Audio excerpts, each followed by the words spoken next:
This is a healthy sandwich. It's so not healthy. On today's In the Kitchen, we're talking about sandwiches. I'm joined by Chef Ryan Pfeiffer from the newly opened Big Kids in Logan Square. Welcome, Ryan. Thanks. And what are we making today? Today we have a grilled ham and cheese toad in the hole. Essentially just a grilled ham and cheese with some stuff in it, some stuff on it, some stuff not and nothing around it.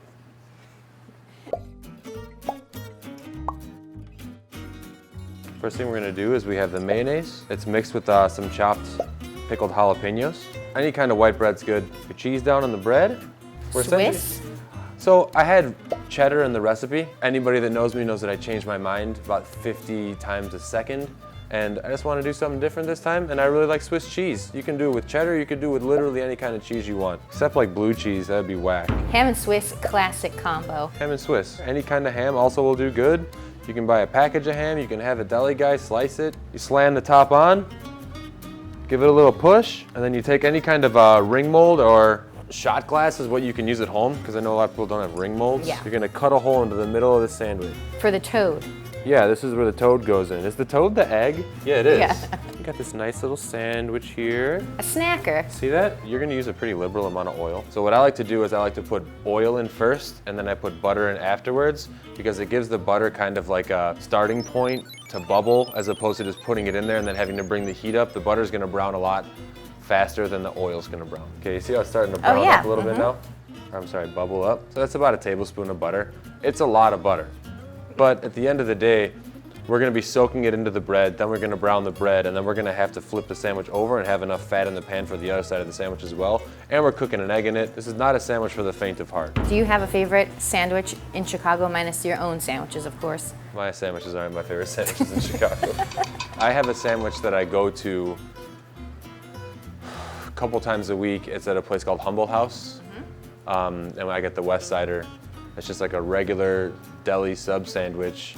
Don't even really know what's on it. Just a bunch of different meats, shredded lettuce, shredded onion, and like some kind of garlic mayo and then Italian dressing. It's so good. I also had a sandwich last night that was really good. It was at Pizza Friendly Pizza. Oh my gosh, it was so good. She brought it home for me after work, and Was it the Italian sandwich? The Italian sandwich. That one blew my mind. Yeah. Holy mackerel, it's good. And we're gonna start the cooking process on this side of the bread.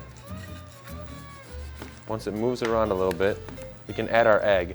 Now this is a pretty tall sandwich, so the egg isn't going to take up all the space. It's gonna come up about halfway, so that means that when we flip it, we gotta be really careful. Be very careful when you drop your egg in there. If the egg yolk breaks, it's not a big deal. At the end of the day, none of it's a big deal, because you get to eat a sandwich afterwards. Yeah. Now we wanna monitor our temperature here, because we're probably starting to get a good color on our bread. Oh yeah. Ooh. Now we gotta be super careful. This is the scary part. First off, make sure you got fat going all the way across. Nice. Just give it a little flip ski. Like now a at pro. this point, yeah, I think the hardest part about this, ooh, this is nice. It's good bread. That's gonna be real good. The hardest part about this is that you don't really know what's going on inside of here. Yeah, how do you know to keep the yolk yolky? You don't. Oof. You just gotta make a bunch of them. You can feel it like you can with an egg, like just an over easy egg or anything like that. But the problem is the white's in there too. And there's not enough surface area for the white to spread out. So you gotta cook the white. The white cooks at a different temperature than the yolk. Yeah, And all right. it just becomes a whole thing. All of a sudden, this became a very tricky sandwich. Yeah. But you know what? It's fun. You can cook it to a fudgy yolk. You can cook it to all the way cooked yolk. It doesn't really matter. If you like eggs, cook it how you like the egg. And if you mess it up, you still get to eat the sandwich afterwards. So what's the big deal? But you see all that, remember all that fat that was in the pan? Yeah, it's all gone. All the fat is gone. It's all in the bread. It's all, everything. You get to eat all of that fat that you just put in there. So if you give that a feel, like it feels like a nicely done egg yolk right now. But the problem is we don't know if the egg white Is done. is done. No one wants raw egg. What we can do is give a little poke in there. Ooh. Try not to break the egg yolk. Get a little peek, you know? And that also opens it up, so when you sealed it there, you're like essentially steaming the egg in there now. But if you open it up, when we flip the sandwich back over, all that egg white is gonna run back out, and we'll be able to cook it. All right. Give it another flip ski.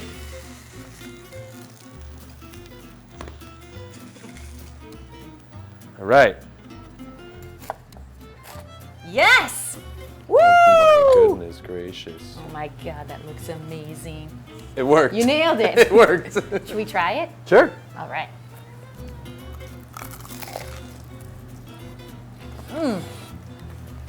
I now have sandwich all over my face, It's crunchy. but it's so good. Highly recommended for a really bad hangover. Highly not recommended for people that can't have dairy, like me. Oh no! I eat it anyways, man.